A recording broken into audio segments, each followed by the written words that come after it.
What's going on, everyone? Ryan Williams AC here with another match preview. It's Southampton taking on Arsenal tonight. If you're new to this channel, please make sure you like, share and subscribe. Give us a thumbs up and leave us a comment below. Alright?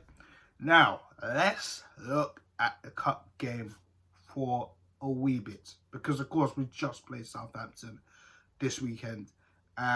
Personally, it wasn't good enough. We know the lineup was bleh. You know, certain people we felt shouldn't start. Of course, Aubameyang had a family matter he had to attend to, which is why he's not going to be featured tonight also. So fingers crossed he's back for the weekend, you know, because we do have a big game on the weekend in Manchester United, right? Today's a big game as well. Don't get it twisted, so we're going to miss him for this game too. But, you know, it's gonna be a problem, all right. So yeah, let's just get into this. Let's just get into my team selection, because I'm not gonna lie to you guys, I am pretty nervous about this game because Southampton, again, they are a very, very good side, and we're trying to do something. I mean, unbeaten runs over. Well, you know, if we call it unbeaten run, we were, what, 5 games unbeaten, and of course we got to the 6th and it just wasn't meant to be. We're out of the cup competition.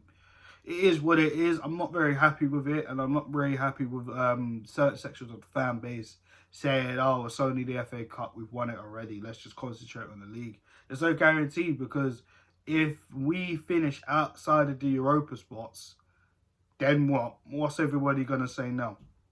Because that's what I'm waiting for, because that was our last chance for me personally trying to get back into Europe, because I can't see us getting in that top 6, all right?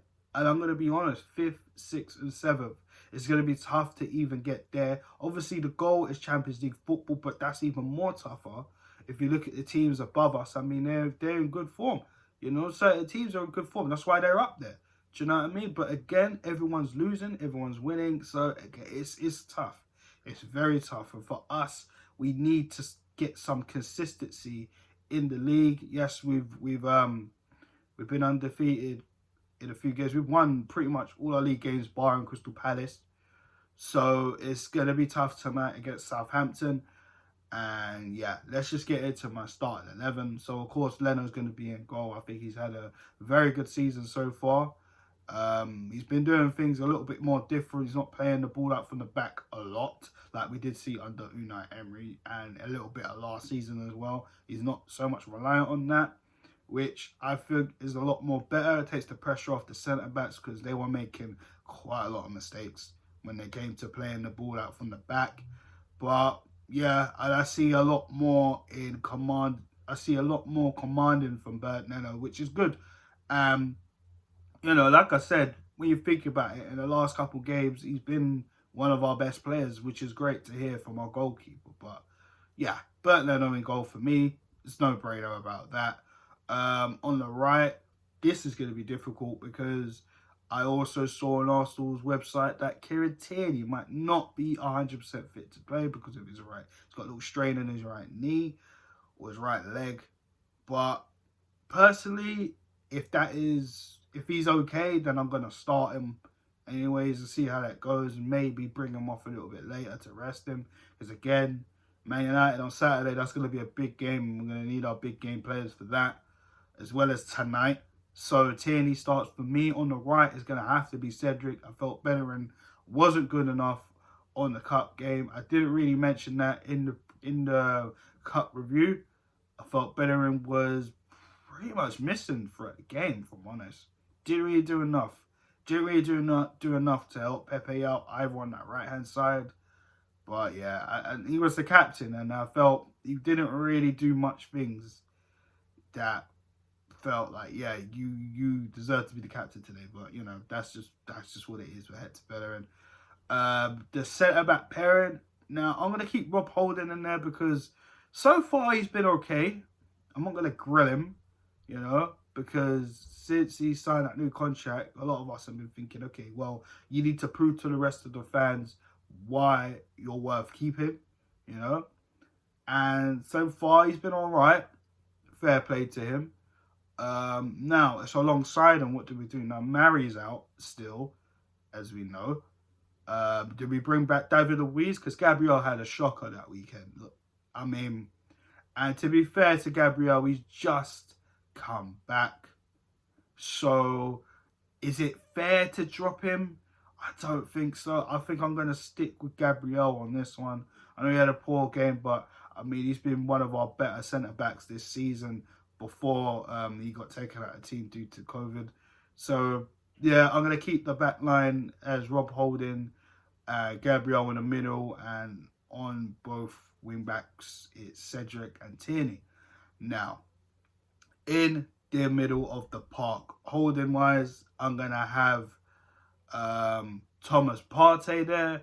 I mean, he was instrumental when he came on. And even though the game was pretty much done, I think he had a better performance. It just showed the midfield was lacking. And this is why this guy is important in this team.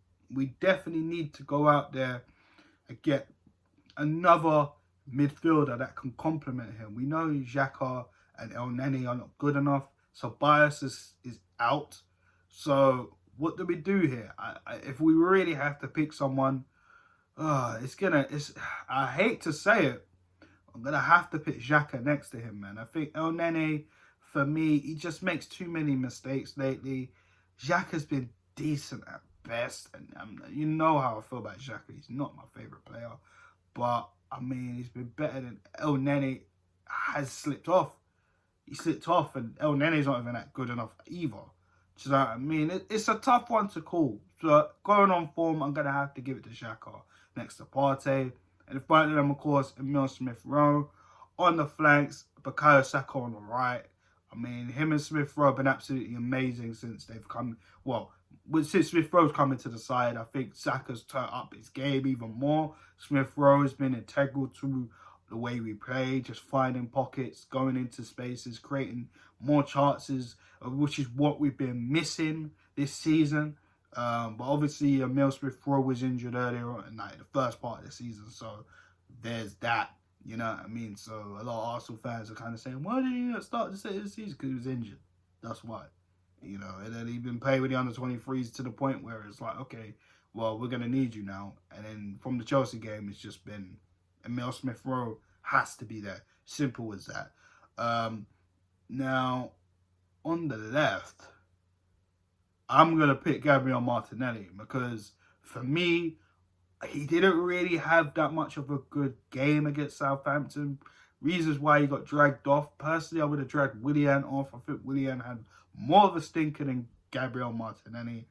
But given the fact that that was Martinelli's first start since he picked up that little injury, I'll let it slide a little bit. He should have scored, but it was what it was. And I think he knows he should have done better. So definitely he's got to be ready to go, especially with Saka and Emile Smith-Rowe there, where they all like to rotate and there's a lot of energy, a lot of freedom. And Mikel Arteta's definitely got to let the shackles off of these three. We've seen it before, and it's free-flowing football that we all want to see, and we've been missing since the Wenger days. Do you know what I'm saying? So we need to see this. And up top, listen, I don't care. I think, personally, it has to be Alexander Lacazette. I mean, Lacazette is our informed striker compared to him and Aubameyang and Eddie Nketiah, you know. There's been a lot of talk about Balogun. He should be on the bench. I agree with that. I mean, you know, there's a lot of controversy going around with him and the whole contract situation.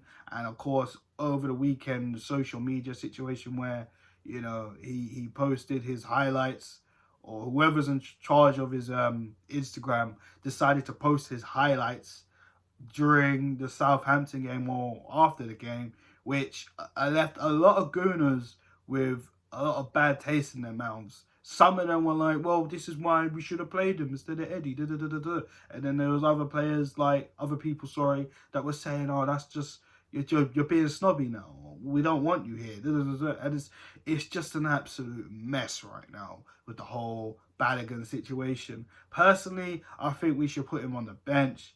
I mean, we got 9 people we could put on the bench. For me, Balogun needs to be on the bench going forward. I think, like I said, we've seen enough with Eddie and Nketiah. Aubameyang's currently out due to personal issues. So I think Balogun definitely should be on the bench. Why not? I mean, Nketiah's not firing at the moment. Nketiah has not been playing well at the moment. That is the truth, you know, to the Eddie fans as well. I mean, he's just not really good enough. Let's just be honest. Do you know what I'm saying? It's my personal opinion. If you want to clap back at me, the comment section is there, guys. But for me, I just think Alexander Lacazette is the best choice. We've heard Emile Smith-Rowe come out in his post-match interview in the last match in the league, and he's come out and pretty much said Aubameyang has been the guy that he can rely on, you know. And if you think about it, Lacazette. And if you think about it, Lacazette has looked so much better with all this youthness around him. To get past him, he'll leave in space for them and let them do their thing. And to be honest, Lacazette, like, we need him right now because we cannot afford to start Eddie Nketiah, who still hasn't been tried and, well, proper proven in the league. He's been tried. He's probably got, what? How many goals has he got this season in the league? I can only think of 1. If there's any more, let me know, because I can only remember 1, and that was against West Ham. After that, he hasn't been around. He scored a couple of goals in the Europa League. That's all I can remember. But it's just not good enough right now. Do you know what I'm saying? And I feel with Eddie, I think his confidence is on the floor because of, you know, obviously he's definitely heard all the fans, you know, not really rating him. Or, you know, right now he's just low on confidence because things ain't going right for him, you know. And, you know, this is the issue. So, for me, Alexander Lacazette has to start. But, yeah, you know, personally, this game, like I said, Southampton are going to be up for it. It's going to be, it's going to be hard to call. I mean, I went 2-1 in the cup game. Well, this is before I even saw that lineup. And, of course, guys, I weren't able to put out a match preview for that because I had a lot of stuff to do that week, unfortunately. But this game in the league, away from home, at a ground we do not have a very good record at. It's so tough. It's so tough. If I'm gonna be honest, I think it'll be another draw. But I'm gonna put my heart out here, which I don't like doing. And the reason I don't like doing it because I don't like it crushed. And I'm going to go out and say Arsenal 2, Southampton 1. And I'm going to go with that scoreline. I'm going to stick with that.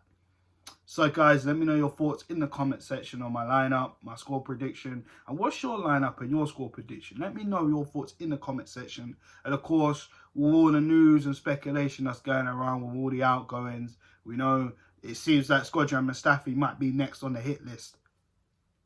So, listen, he's got to go.